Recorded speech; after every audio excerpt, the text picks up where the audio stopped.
Kobe being Bryant. Kobe Bryant. Passing the GOAT, MJ, on the all-time scorers list, moves up to number 3. I mean, what does this say for this man's legacy? To me, I think it cements him right now as the second best shooting guard of all time. I still believe he's behind Jordan, but he is right now the second best shooting guard of all time. When you think about his longevity, when you think about him coming back and forth from the several injuries these last couple of years, but still being able to be the Black Mamba, or Vino, as he likes to call himself nowadays, too, as well. But better with age. Exactly. But 19 versus 15, those were the seasons with Kobe compared to Jordan when the scoring title. And if you would think that Jordan was coming back from playing baseball and retiring, you would think that he would have higher numbers than that, too, as well, if you projected those numbers out. But here's an argument that a lot of people can have. In that 96 draft class, you have an argument that he should have been the number 1 overall pick over Allen Iverson that year. It's a very debatable argument to see if how would Kobe fit playing for Philly, where he essentially grew up at, too, as well. Would have been interesting to see, again, being that he did grow up in Philly, but he knew where he wanted to play. We all knew what he wanted to play. I mean, you said it. He's great. He's one of the all-time greats, and we should have seen it coming when he went to his high school prom with none other than Brandy. Yeah. I mean, Moesha. so when you got it like that, big things on the horizon, Pippen. Yeah, second greatest shooting guard. I have to agree. I mean, no shade, but I mean, it did take him 4 more seasons, than Jordan. I mean, don't get it twisted. This is Kobe's time, but MJ was the best to ever do it, hands down. So let's just silence those talks. Think about how badly the Charlotte Hornets have to be kicking themselves for trading him on draft night, and all the other teams that passed up on him before that. Even though that you had Marbury, you had Ray Allen that came in that draft, and you also had, like I said, AI that came in that draft. But the other teams that get a franchise-changing player and didn't get it, when you think about my top 10, and here's my top 10 players of all time, not in any particular order. Okay. I had MJ, Magic, Bird, Bill, Wilt, Kareem. I put Duncan, Kobe, Hakeem, and Shaq in my top 10.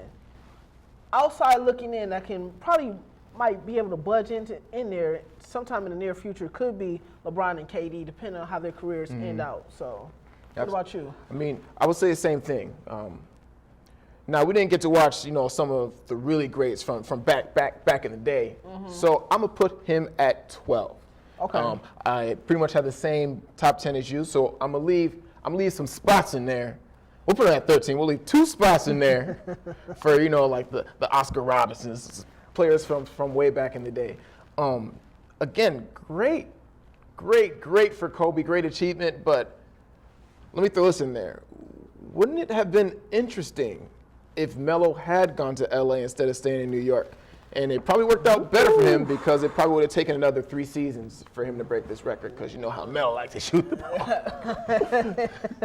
That's funny. That's funny that you said that, because, he would definitely not have breaking that. With him and Swaggy P, all 3 of them playing together, it would be very interesting. But can you see another Kobe on horizon? Is there someone that can transform the game like he can?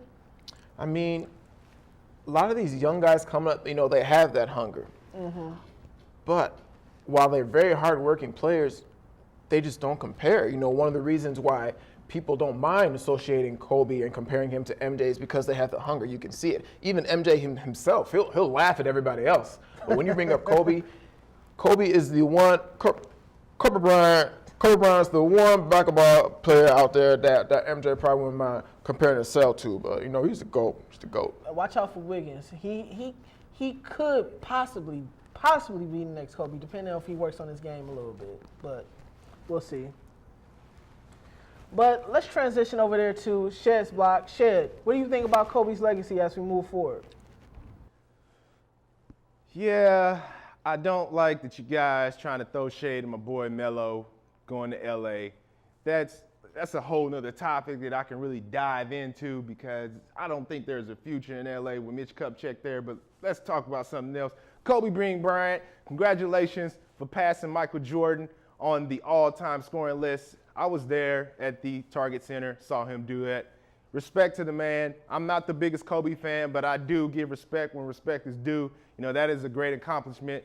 I don't think he's better than Michael Jordan, to be blunt. I mean, Michael Jordan was the greatest of all time. You know, 5 MVPs, 6 championships without a loss, 10 scoring titles. Kobe doesn't have any type of match with that. I mean, he's close to it. I call him the second greatest shooting guard, like you guys have mentioned, but I don't think he's anywhere in that category of Michael Jordan. I still hold Michael Jordan as maybe 1 or 2 as a top player in the NBA history, just because what he's done for the game, what the persona is actually being carried by. If you see Michael Jordan, he's like a legend now. Everybody kind of loves that. Michael Jordan is that man. Kobe Bryant, congratulations.